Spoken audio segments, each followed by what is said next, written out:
the most the starting part of the confidence toolkit and why I'm even doing this in the first place. So I'm going to get a little personal today, but I would love to learn where everybody is from. So let's do that now. Okay.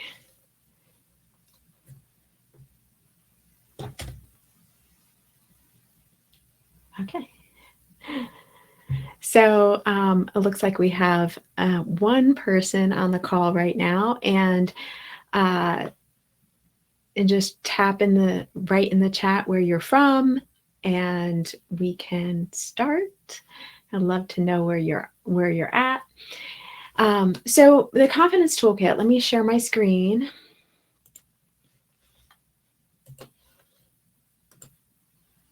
So when you logged in today and or registered this week or previous weeks for this free lunchtime event, you probably went to this screen, which is the virtual confidence mindset toolkit 1 hour introduction. So we're going to just kind of go over how you can get this free toolkit and why I'm even doing this in the first place.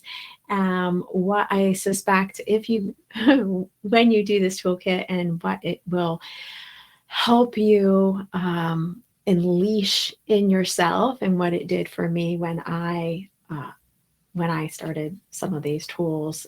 And it comes from my experience. So my experience is that gosh, it's been at least 20 years. So I got out of RISD in the early 2000s, actually before that, and Rhode Island School of Design as a sculpture major. And then I got certified as a yoga instructor and taught for about 5 years. But I also was working as an employee, as a bookkeeper at the time. And it was just very difficult for me at that moment in time. But I mention this because as a person who's very creative, emotional, what I realized as I started to go out into the public in a certain way and be very vulnerable with people, that I did not have the supports in my life to continue doing that. I think sometimes people don't even do that. They don't even go out and do what they love because they don't have the support around them. And the support can mean many things. A lot of the time, I think for me, it was a certain type of security for myself and skill on how to create that support within myself. And that's what I call confidence. It's the trust for self, with self, of self, to go out there into the world and do really hard, scary things, even if it doesn't go well, you fail a few times. Even if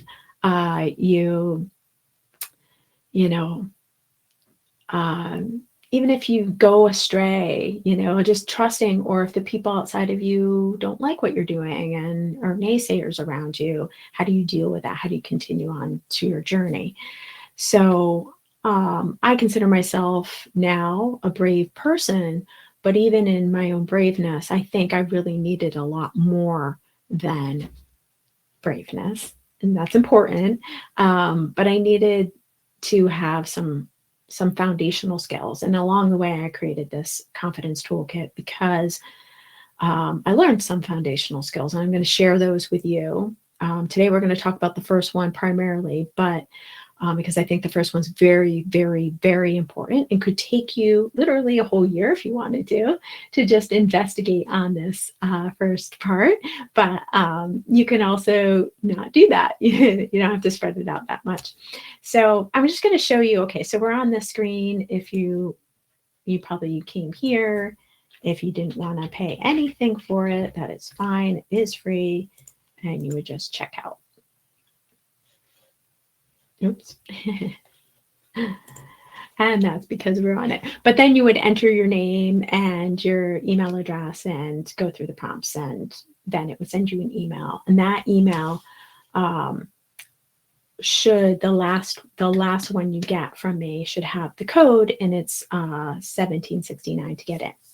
I will put that on the Facebook page as well, so that if you want to get into the next series, which is every month, we're going to be doing this confidence toolkit at lunch, or which is 12 noon Eastern Standard Time on what is today is the last Monday of the month. And we're going to be doing that in February, March, and until the end of this year.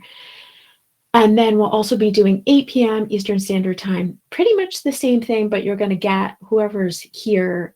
You know, if we get people asking questions, obviously you're going to get those people who ask questions, and we're going to go through some personal stuff if for some reason you want to go through that personal stuff with me and the group of people. Okay, so I'm going to show you where to get the free toolkit. You just go to free resources on my website here and go to download and just put in your information. You'll get an email which will have the direct link to it. And so we're going to show you that. Just go there.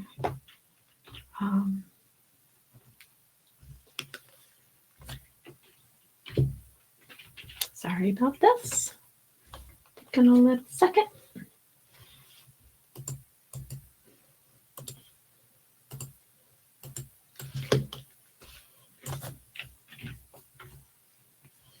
Okay, so you would have to log in with the special code again, and excuse me. Oh,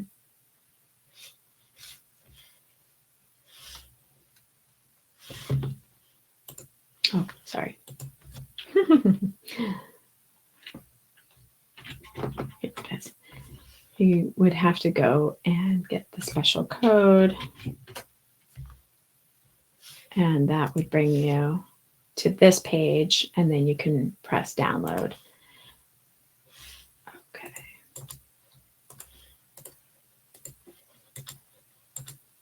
There you go.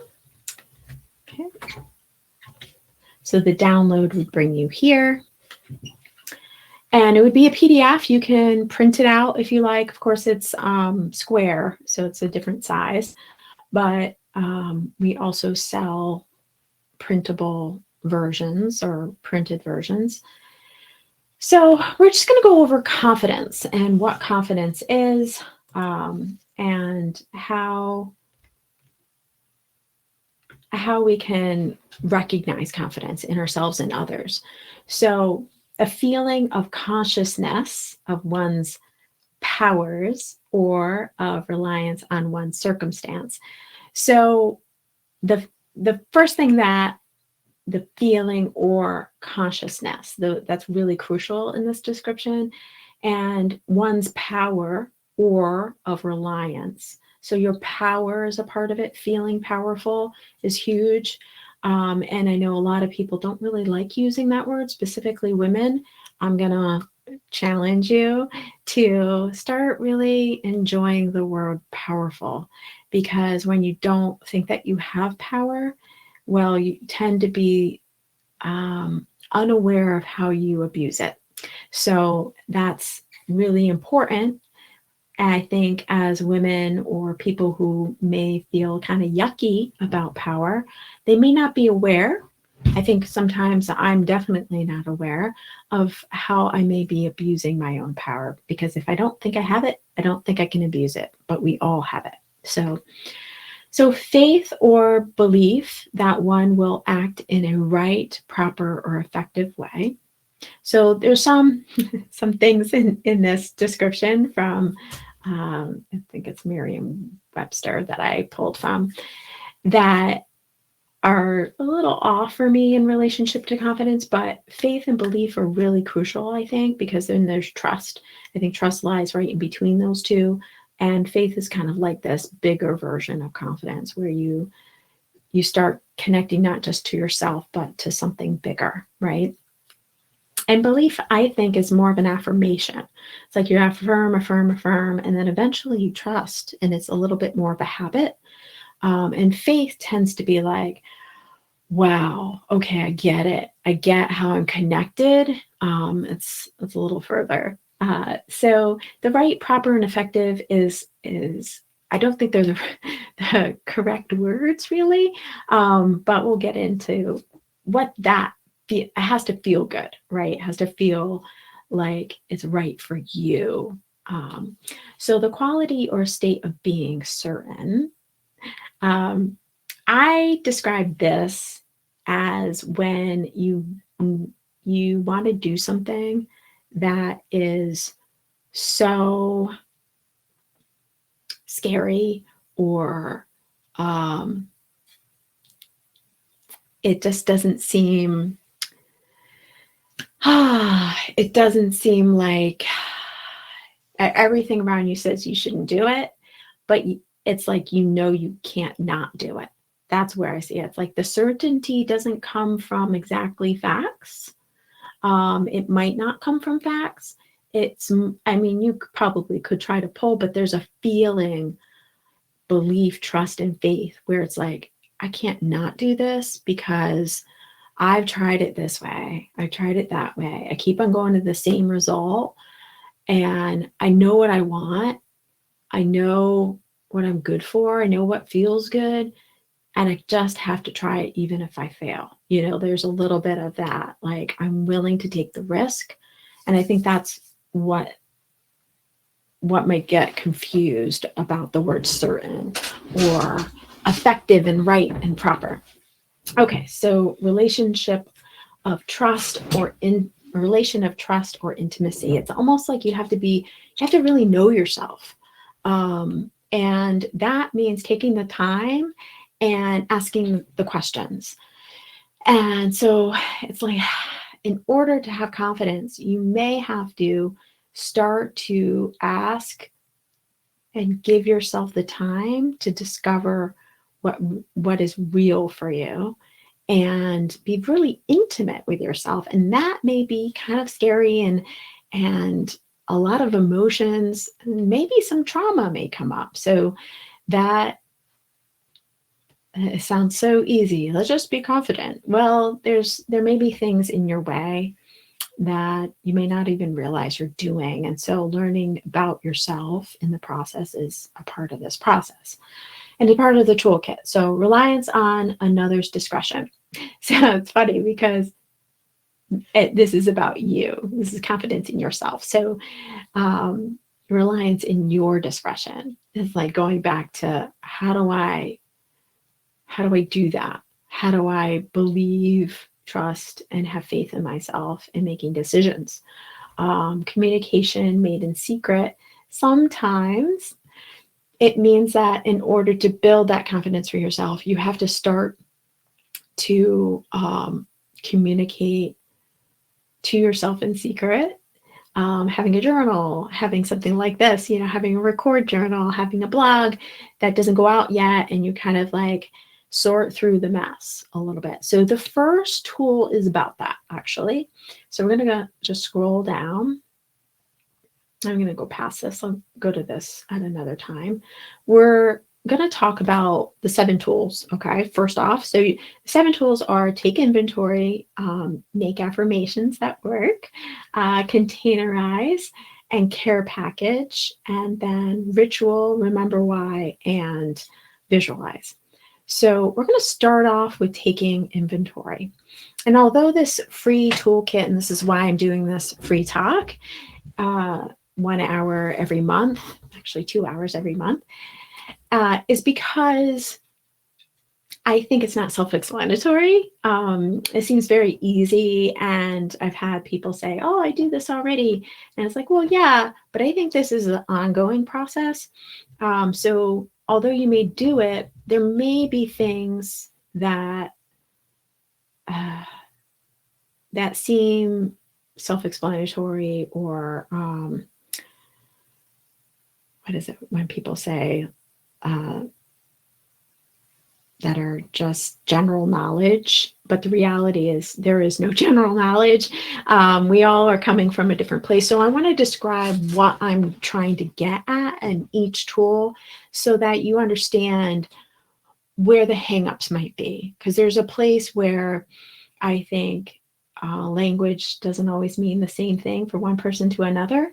And so when I use words such as perfect, or which I won't, just so you know, when I use words such as this right, proper, and effective, which I won't use, but if I use words that mean something that kind of may hang, make you stay in one understanding where I'm actually meaning something else, I think it's important to describe that. And so we're just going to go over what I'm trying to say, what I'm trying to get at, and maybe rethinking some of the ways we describe confidence, see confidence in each other and ourselves, and start to realize, and this is part of the part on why I'm doing this, is confidence is elusive. I was talking to my sister today about money, and I think it's a lot like these things, like money, where we all have an interpretation. There's like money in numbers, right? Like where you can actually count. You can count the dollars, right? But for some reason, we have a lot of attachment and emotional and historical, and maybe even trauma, like I said before, with money or whatever matter. And even while we're counting, we may already have like a mantra that's happening in our heads around how much we want to be there, whether or not we're worthy about the money. And for some reason, while we're counting, we're totally counting wrong, or it gets missed. Or if you notice on your bank account, for some reason, dollars are just like, where did they go? It's kind of very similar with confidence, where there's places where if we're not conscious and present in the moment, that we may not see what's happening and why we're not showing up for ourselves in a way that is best for not just us, because I believe if we're showing up for ourselves well, we're showing up for others well, and we're also allowing them to do the same, even if they may react in a scared or frustrated way because you're acting different or being very transparent, or sometimes their reaction isn't always about whether or not we're coming from a good place. So let's start with inventory. Okay, so taking inventory, the inner work to find out what you are coming with. How do you feel, think, and how are you showing up? So first, really taking inventory is not just about all of that, because that's a big question, right? How do you feel, think, and how are you showing up? Well, with what? So we're looking for a what too. We're looking for what is it that we want to focus on in relationship to our confidence. So we're going to go to that page. So here we are. So the page is really just saying the inner work again, to find out what you are coming with. How do you feel, think, and how are you showing up? So first question is, what situation you're feeling most unconfident with? So I'm gonna give an example. I would love if people were on to kind of give examples for themselves, like something that, or things. You could do 3 things in your comments that you feel most unconfident with. We'd like to choose one of them. And how you choose one of them, we can do a little exercise around that, okay? So I'm going to try to choose some 3 unconfident things. Doing this, actually. Workshops, really, I feel, so really unconfident. And, when I say that, I go, well, what is it that makes me feel unconfident? So we'll get into that, but the conversation that happens in the head, right? And the heart. So the second thing would be, You know, being in at a party and having everybody, pretty much everybody unknown, um, you know, it's not so much the party, it's so much the aftermath of like building up of relationships and acquaintances over time.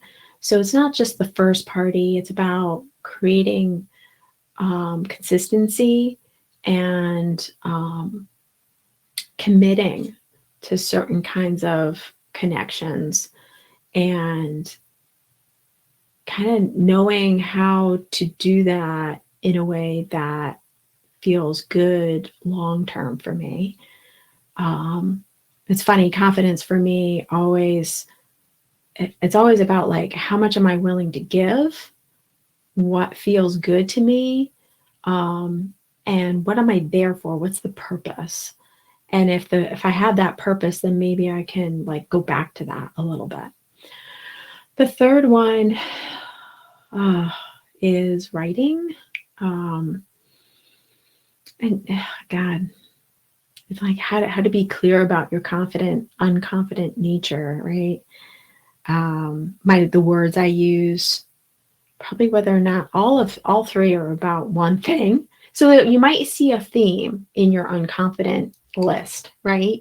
And that it might the one you choose might not be the ones that you put up on the situations you feel unconfident with. It might be a broader thing. Might be like, I need to work on feeling confident that people want to listen to me and that I have something to share, you know, or it may be a broad theme of, I want to feel confident that I'm, people want to be friends with me and that I can sustain different levels of friendship or connections and hold space or and set boundaries at the same time that feel good to me in the moment. You know, I want to feel confident about being able to have diverse relationships and still hold boundaries for myself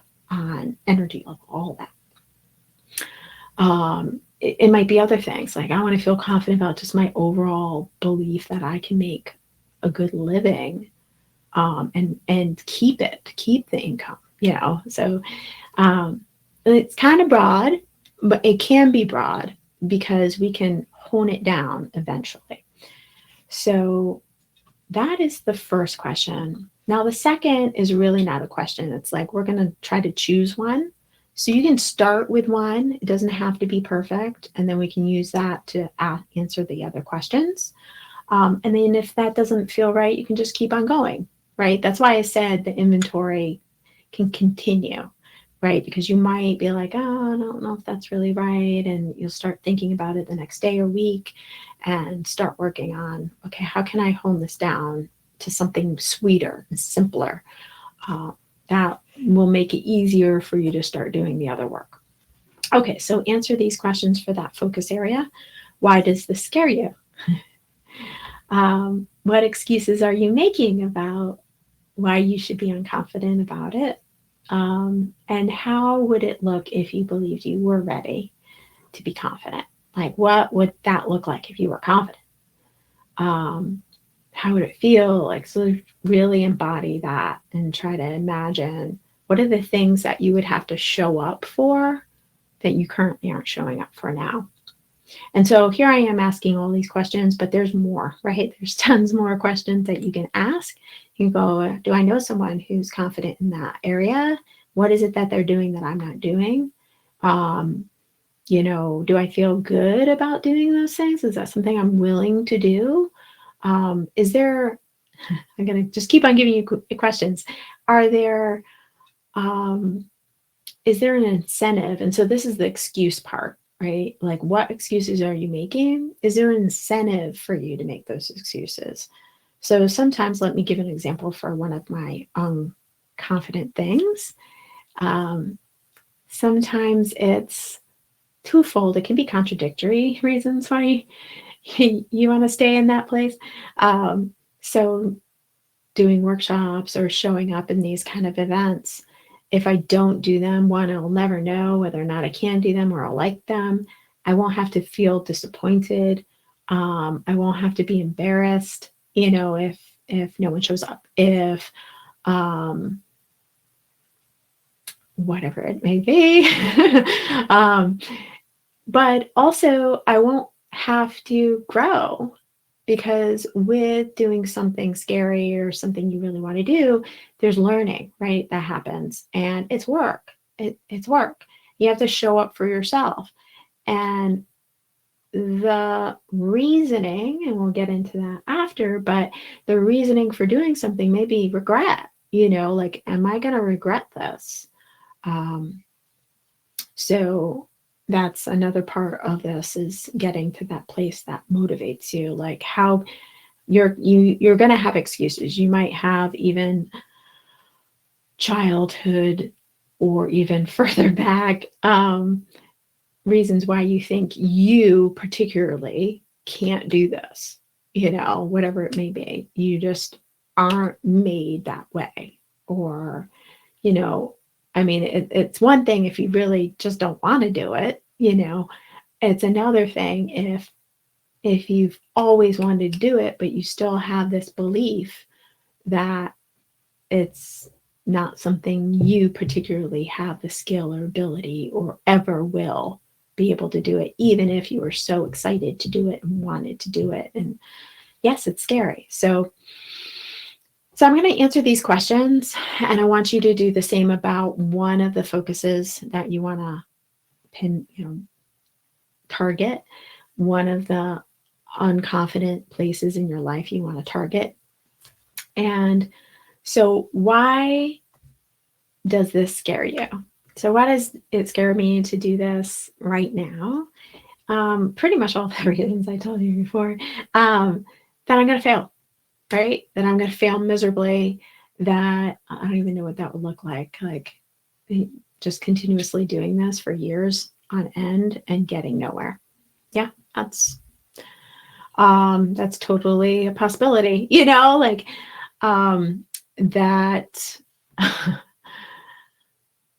that scared. That's probably the biggest one, actually, is like doing a lot of work, putting myself out there in a vulnerable way, and committing myself, but not seeing the commitment on the other side, right? Like the reciprocation of like, is this worth it? Do you see this as worth it? And I think a lot of us have that, right? Where we want to know what we're doing is shared and interested and worth the energy. But there's also this place, like, I'm also very scared that if it is worth it, let's say it's like crazy worth it, and I get way more response than I can handle, and I'm like, oh God, I'm not ready for that. I don't even know what ready would look like. So that's also definitely a fear. I think it's like an unfathom, like I can't even imagine. And I think the unknowns are actually more scary than the thing that I think I know more, is that I could fail. Because I don't even know, I've never seen myself there, I've never seen myself that far. So I think that can be very, very scary. What excuses am I making? Well, I make excuses all the time. Like, oh, I could just cancel this because I know no one's coming. Well, I'm doing it for me, right? It's kind of like you commit to something that is going to, inevitably, it might take a while. Let's say stopping smoking will keep you alive for your grandchildren and will stop you, hopefully, from having COPD or some other kind of lung disease. But it's just for you right now, right? And yes, people will eventually notice, and people will be like, oh, thank God they don't smell like smoke anymore. Eventually it will affect others, but it may not affect others until way later And although they might, I think they will be like, oh, wow, I'm so happy you stopped doing that a long time ago.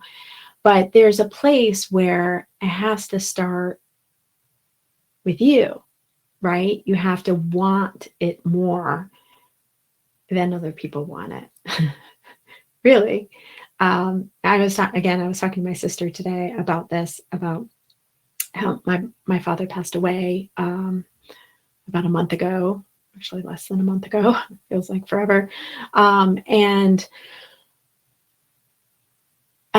we have an interesting relationship with love, worthiness, and money. And what has happened with me in the pretty much my entire life, but in the past year, is that I've seen myself go through this process of having to let go of what worthiness is in the face of money. And when he passed, I'm still working through that work. And so we were just talking about like quitting something or doing something different, doing it different. So for me, I realized we're going through the process of closing his estate, and he has money. He had money. And we as children are inheriting money. And it's so undefined. It's so, my father didn't have a lot of clarity, or at least not with us, clarity about, how it's delineated, where it's going, and who gets what exactly. I mean, there is and there isn't. So we're all in like, oh, we have no idea what's going on. And being in that unknown place, like I was talking about before, is a difficult place to be in, especially if it could pretty much go either way. And that's what I had to realize for myself. Like, not only am I dealing with grief for my father passing, but I'm also dealing with this unknown of what's to come. And it could be drastically one way, it could drastically be another. And also I'm having this issue with a family structure, and how we're dealing together with these unknowns. And I was saying to my sister, I was like, hey, what I had to do was, and I was using these words, which is not exactly as clear, but I said I needed to not care either way. I need to feel like I'm going to be okay no matter what. And this is really about confidence, right? It really is. So it's about like, I'm going to do it no matter what. Like, I'm going to be okay no matter what. And I think that's true confidence in being like, I got to find a way to be okay no matter what in this unknown space of not sure if I'm going to get anything or if I'm going to get something, or even if no matter whatever area, I want to be okay in this process of roller coaster ride. And I said, well, I'll tell you the story.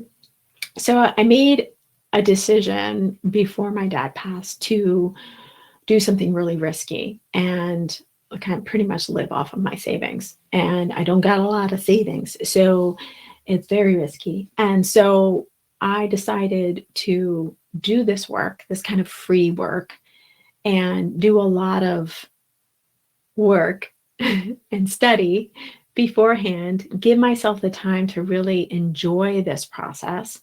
And in doing that, I was doing it for me, but it's kind of like stopping smoking. I needed to make that decision and risk. And I knew I've known my dad has been sick for about more than a year now. And when he went into the hospital last year, not 2023, but 2022, we thought he was going to pass in the hospital right then.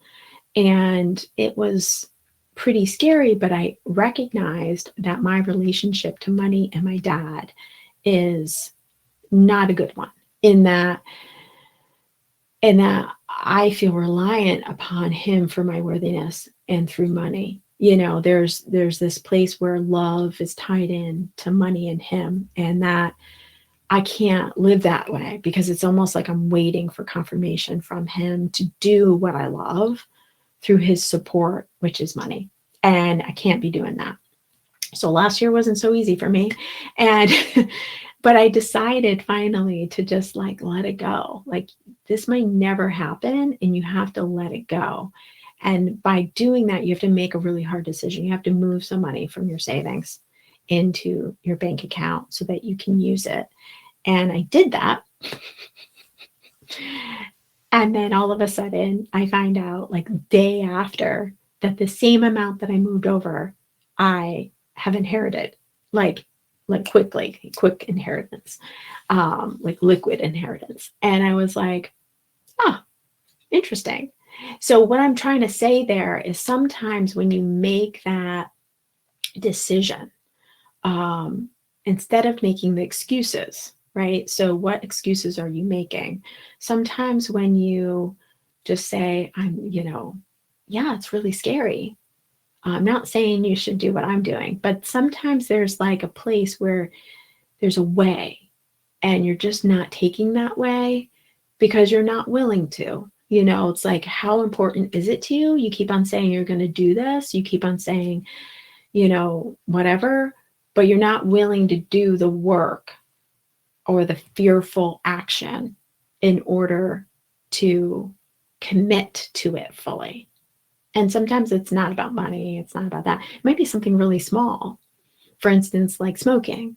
It might be, well, actually, I'm gonna give my own example. That's actually more personal because I don't smoke. I never did, but I bite my nails. And I know what it takes to stop biting my nails, and it's work. And what it is every week I have to do my nails like full on. I have to do all the cuticles. I got to paint them. I got to, file them. I got to do all that work. And that's something I don't normally do. And when I do that on a weekly basis, scheduled, I stop biting my nails. I stop doing all of that. And so it's first, you got to know, you got to want to know, right? You got to face excuses and really say, okay, there's probably something I'm not wanting to do or be or say or whatever, and allow yourself to answer that question. And I'm going to say that that's where the work is, right? Is to opening those doors to those answers, because a lot is probably covering those answers. And so in this process, we, in this toolkit, I'm going to show you here. These are all the questions. We have a meditation and visualization. And I show you this because it's really important. I know a lot of people say, oh, I can't meditate. Well, just imagine meditating is really just breathing. I don't care what you're thinking about. You know what I mean? Like, it's about just being here in the moment, as much as you possibly can. And the more you do it, the more, it's more just like the intention of it. It's not really, you don't have to close your eyes. You can keep your eyes, however you do it, it's more about the intention. It's more about like, I'm going to pay attention to what's in front of me for a minute. Okay, how do I do that? Maybe I'm just paying attention to my breath. Maybe I'm just like saying to myself, okay, what's around me? I'm just going to name off the things around me. It's like meditation's not really that complicated. Really, you don't have to go there's no right or wrong way to do meditation, because where you start is where you are. So, but the point of meditation is to create concentration, is to create a present moment. Like, okay, I'm a little bit more focused, just a little bit. And then the visualization allows you to tap into that focused awareness to start bringing you to what you want. Once you know where you are, then you can bring yourself to where you want to be a little bit in your imagination.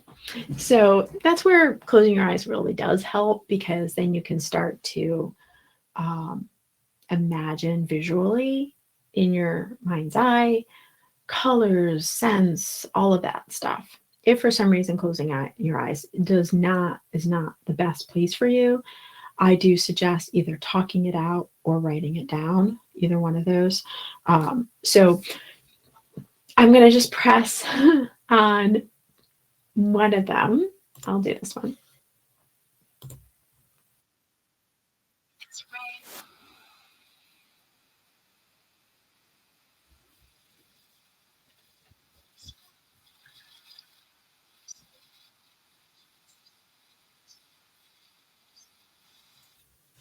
So really the visualization, as I was trying to describe, is that it pulls all of the tools together, so that you can visualize what you want it to look like. The meditation is really to bring you back to the moment and really honor where you're at. So compassion is important, and really being able to have that affirmation working in your mind that you create during this toolkit. So I go to this because we talked about in taking inventory of like opening the door to the answers. Because I think sometimes when we get into the scared mode, we can't think, right? It's like shut down. So the meditation visualization will help ease you into allowance. And it's not going to happen instantly. And that's why I said taking inventory you could use it for a whole year and just focus on that. I don't, that's up to you. You could do it on a month, 1 month you do it this, or you could space this out, all of these questions, every week. That's how I suggest you go about this toolkit. So if you do log in and download the toolkit, you'll find, I'm just going to go right back to that page. You'll find how to use this video, and it will help you go through this process. And pretty much what I'm saying to you is to go through all the questions, all the audios, the video, obviously. This is pretty much what I would tell you in the video, and start to create a plan. Start to create a plan of how do I want to go about this? Do I want to do this really quickly, which I think a lot of us want to do, but I'm going to challenge you not to do that. And maybe try to do it as slowly as possible. And I'm saying that to myself because I tend to want to get through the process really quickly, but it's about learning the process. So, and it's about really embedding the process and embodying the process so that when anything comes up, you have it ingrained in you. So if you really want to become more confident just in every area of your life, not just this one thing, then really starting to nourish the tools and mold them into yourself will help you eventually just start doing them on a regular basis, or reminding yourself. It'll start being like kind of a little voice in your head. Oh yeah, I need to ask myself these questions. Oh yeah, I need to say something different to myself today about this. I'm hearing myself say this instead. No wonder I don't feel happy. No wonder I feel unconfident right now. No wonder I'm really nervous. So, and I say this because this is my work, right? This is my day in and day out work. And I think I'm not the only person that can help you with this, but I am someone who was an artist and is an artist at heart, who has a lot of body-centric work as a figure sculptor at RISD, as a yoga instructor afterward, and then a dancer, also still a dancer, and someone who really understands things in a kinesthetic, physical way. That's where I'm coming from. And I think a lot of people don't want to be in their body. They don't want to feel the emotions. That is what I work from. So if you want to feel more brave and you want to start doing things that you have always wanted to do, or if you're in the place like I was, have forgotten what even lights you up, well, this can help open that up for you and some of the other works that I do. So we're going to kind of end this discussion with going to my website.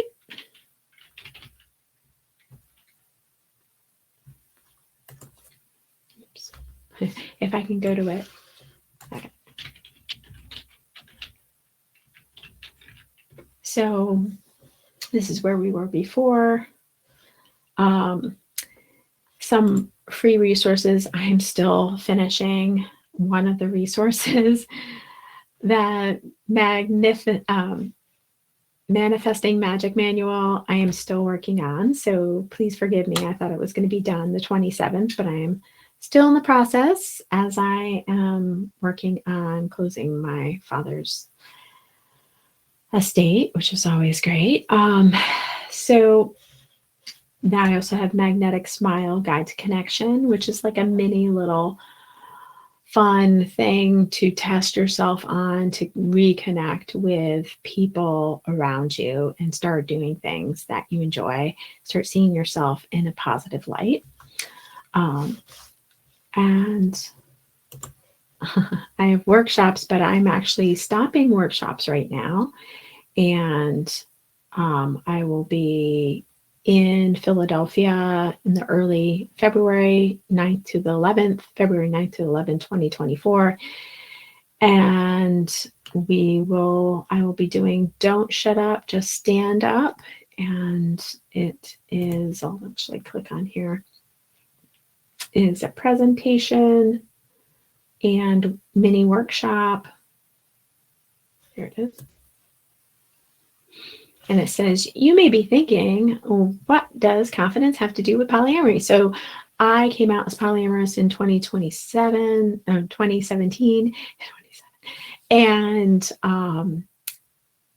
it rocked my world.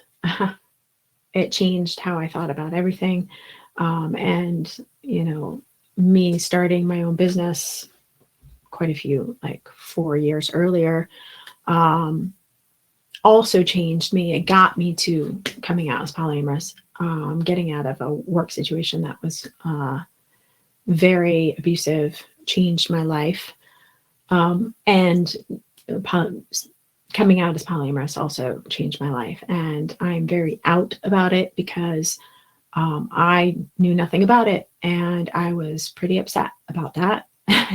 And I said, only one person told me something about polyamory, and now here I am. I think it's important for there to be options, and because I think a lot of people are confused about why they don't fit in. And it's because there's more options than what are not specifically about relationship, but just in general. We can live our lives differently if we want to. We just have to believe and trust, right? So confidence. So have you ever talked to someone who has little trust in themselves? It can be hard. They are iffy. Say yes or no too quickly. They are hard to read. And you may have a sneaking suspicion that even though they are smiling, soon they may be resentful behind your back. As a polyamorous person, people, we have to talk, as polyamorous people, we have to talk a lot. We have to know ourselves, to be honest. We have to stand up for our own boundaries. Without confidence, we can get into a lot of trouble and be quite miserable. In this presentation, we'll go over my confidence toolkit and how it may apply to your current relationship hurdles.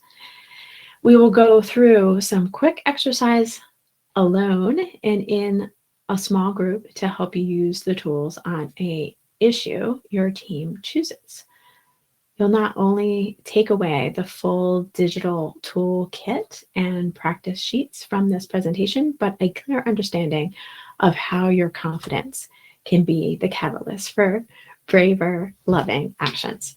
So that's specific to polyamory, but my confidence toolkit is actually not specific to any particular person except for maybe people pleasers.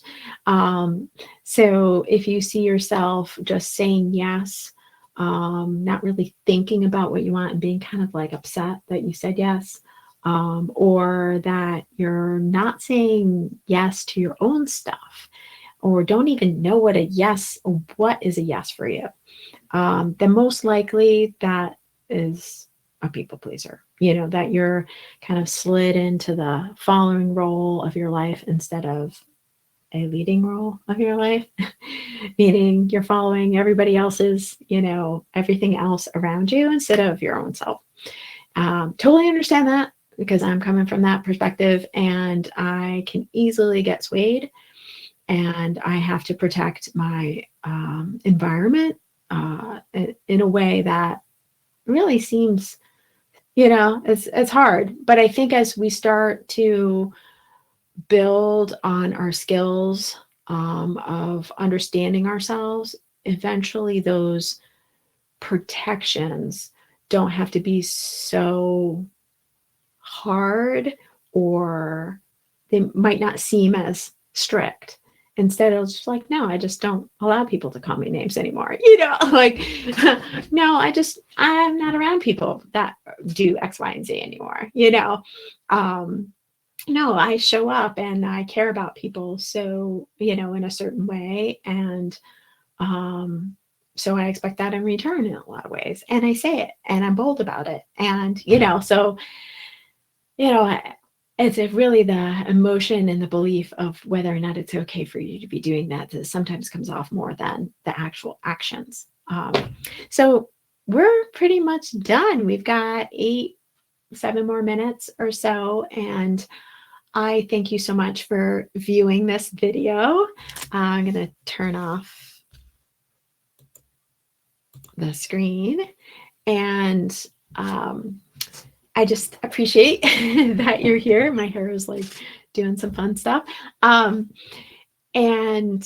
I hope you join me every month. It's the last Monday of the month, and it'll be at 12 noon Eastern Standard Time or 8 p.m. Eastern Standard Time on the last Monday of the month. So I can't wait to see you again. And please, I'm going to be posting this on Facebook, probably not Instagram, but YouTube. And please just tell me what you'd like to see more. Please show up. That would be awesome because I think having people come and talk, it'll help generate like more detailed conversation related to the people who are in need of it. And you saying something may be needed by somebody else. Just like I was saying, if someone didn't say polyamorous to me, I would have never known. Just like, those people who currently live in areas that being any form of LGBTQ or any other religion or belief system, if they didn't know there was options, there might be grave consequences to that sometimes, because it's important to be your authentic self and feel belonging at the same time. So thank you so much for joining with me. And I ask you again to check out my YouTube videos at the @ Ray, R-A-Y, lifecoaching.com. And actually, I'm just going to go there quickly. I'll just go there. Oh, yeah. youtube.com/RayLifeCoaching. Okay. There we are. I will be hopefully building this up a little bit more, but you will see some meditations, a full kind of instructional video, so instruction to an introduction to the confidence toolkit a month ago. So that's one of them. We also have a testimonial. We have a whole bunch of different things. So videos and playlist.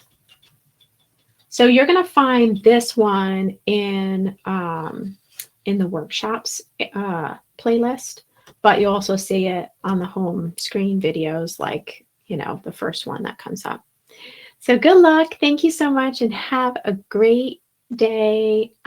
Please message me on Instagram, raylifecoaching.com, Ray Life Coaching, or Facebook, Ray Life Coaching as well. Or you can go to my email and email me at Ray, R-A-Y, at Ray, no, it's Renee, Renee Beor, RENEEBEYOR.com. Thank you so much. Have a great day.